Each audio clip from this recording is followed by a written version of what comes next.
আসসালামু আলাইকুম। Cadet math একাডেমির পক্ষ থেকে তোমাদের সবাইকে স্বাগত জানাচ্ছি। আমি আরাফাত সরকার আম, তোমাদের সামনে হাজির হয়েছি। আজকে খুবই ইম্পর্টেন্ট একটা টপিক নিয়ে তোমাদের সামনে হাজির হয়েছি। সেটি হচ্ছে তোমাদের বিগত 2025 সালের ক্যাডেট ভর্তি পরীক্ষার গণিতের যে কোশ্চেনটি ছিল, তার নৈবেদিক প্রশ্ন যে পাঁচটি ছিল সেটার সমাধান নিয়ে এবং সেটির বিষয়গুলো নিয়ে তোমাদের সাথে আলোচনা করব। শুরু করি। তো সেটা হচ্ছে তোমাদের রোমান সংখ্যা গণনার কতটি অক্ষর ব্যবহার করা যায়। রোমান সংখ্যা গণনা পদ্ধতিতে মূলত 60টি অক্ষর ব্যবহার করা হয়। সেটা হচ্ছে আই, তারপর ভি, তারপর হচ্ছে এক্স, তারপরে হচ্ছে এল, তারপর সি, তারপর ডি, তারপর হচ্ছে এম। এখানে আই মানে হচ্ছে 1, ভি মানে হচ্ছে 5, এক্স মানে হচ্ছে 10, এল মানে হচ্ছে 50, সি মানে হচ্ছে 100, ডি মানে হচ্ছে 500 এবং এম মানে হচ্ছে 1000। তাহলে এখানে যে 60টি অক্ষর ব্যবহার করা হয়, এই 60টি অক্ষরের মূলত মানগুলো নিচে লিখে দিলাম। একটা বিষয় আমাদের জানার আছে, সেটা হচ্ছে যদি কোনো ছোট সংখ্যা বড় সংখ্যার সামনে থাকে তাহলে এটি বিয়োগ করতে হয়, আর যদি পরে থাকে তাহলে এটি যোগ করতে হয়। ঠিক যেমন আই ভি সমান সমান কিন্তু 4, কারণ এই বড় সংখ্যার সামনে 1 আছে, এই জন্য আই ভি মানে 4। আবার ভি আই সমান সমান কিন্তু 6, মানে হচ্ছে বড় সংখ্যার পরে আছে, যার কারণে হচ্ছে 6। তোমাদের 2 নম্বর প্রশ্নটা ছিল 1 থেকে 22 পর্যন্ত বিজোড় মৌলিক সংখ্যাগুলোর মধ্যক নিচে কোনটি।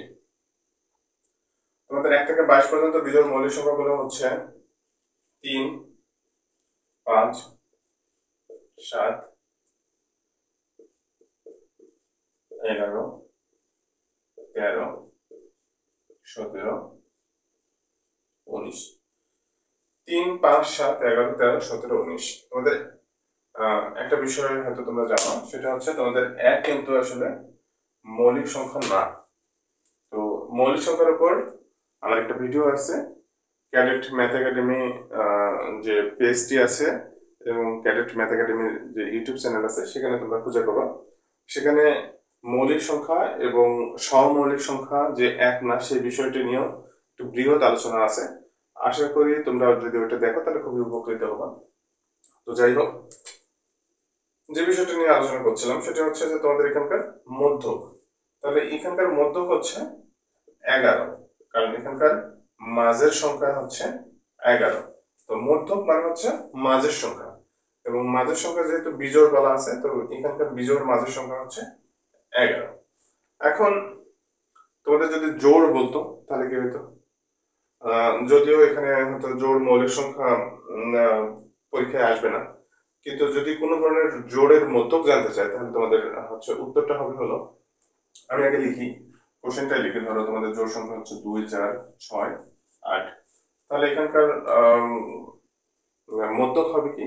এখানকার মধ্যক হবে হচ্ছে মাঝের যে দুটি সংখ্যা থাকবে, এই মাঝের দুটি সংখ্যার গড় নির্ণয় করতে হবে। তাহলে গড় নির্ণয় করার নিয়ম হচ্ছে যে যোগ করে 2 দ্বারা ভাগ করতে হয়।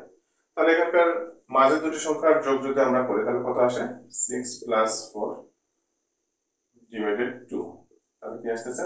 10 / 2 সমান হচ্ছে 5। এই 2, 4, 6, 8 এর মধ্যক হচ্ছে 5। 3 নম্বর প্রশ্নটি ছিল কোন সংখ্যাটি -5 থেকে ছোট। -5 থেকে ছোট -6, -7, -8, -9। আবার -5 থেকে বড় হচ্ছে -4, -3, -2, -1, এমনকি শূন্যও কিন্তু -5 থেকে বড়। তো তোমাদের এইটি মূলত হচ্ছে এই বিষয়টা তোমাদের আসলে পরীক্ষা করার জন্য মূলত হয়তো দিয়েছে, যে যাতে তোমরা এই বিষয়টা তোমাদের তোমাদের আইকিউ আসলে কিরকম সেটি মূলত জানার জন্য হয়তো এই ধরনের পরীক্ষায় কোশ্চেন দিয়ে থাকে। -5 থেকে মূলত ছোট, -5 থেকে ছোট অনেক সময় চিন্তা করতে হয়, অনেকে চিন্তা করবে -5 থেকে ছোট হয়তো -4 হবে। এটা আসলে আমি মনে করি যে তোমাদের সাথে মানে পরীক্ষা করার জন্য তোমাদের এই ধরনের কোশ্চেন দিয়ে থাকে। ঘ নম্বর কোশ্চেনটা হচ্ছে -7 এর সাথে -3 এর যোগাত্মক বিপরীত সংখ্যা যোগ করলে যোগফল কত হবে? তাহলে -3 এর যোগাত্মক বিপরীত সংখ্যা হচ্ছে +3, -3 এর যোগাত্মক বিপরীত সংখ্যা হচ্ছে +3। তাহলে -3 যোগাত্মক বিপরীত সংখ্যা যদি +3 হয় তাহলে যোগ করলে যোগফল কত হবে? তাহলে -7 যোগ +3, তাহলে +3টাকে ব্র্যাকেট দিয়ে দিলাম।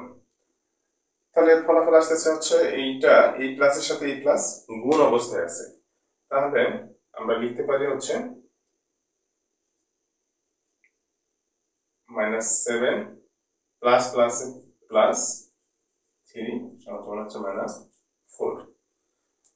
কোন চিহ্ন যদি গুণ অবস্থায় থাকে তাহলে প্লাস প্লাসে প্লাস হয়, মাইনাস মাইনাসে প্লাস হয়, প্লাস মাইনাসে মাইনাস হয়,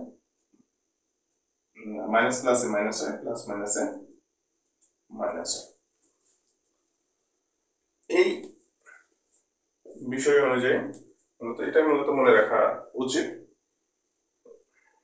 তারপর হচ্ছে তোমাদের 1 নম্বর কোশ্চেনটা ছিল হচ্ছে 5xy - 2y - 7 বীজগণিতীয় রাশিতে ধ্রুবক পদ কত? তাহলে 5xy - 2y - 7 এর ধ্রুবক পদ হচ্ছে -7। তাহলে তোমরা বলতে পারো যে -7 কিভাবে ধ্রুবক পদ হয়? মূলত যেটি চলক নয়, বীজগণিতিক রাশিতে যেটি চলক না সেটি হচ্ছে ধ্রুবক পদ। আমরা যদি লিখি যেটি চলক নয় সেটি ধ্রুবক পদ। তাহলে চলক কোনগুলো? এই যে এক্স ওয়াই এগুলো হচ্ছে চলক। তাহলে এখানে চলক নেই কোনটাতে? -7 চলক নেই, এই জন্য -7 হচ্ছে এখানকার ধ্রুবক পদ। তো আজকের এই ছিল আজকের টপিক। আশা করি তোমরা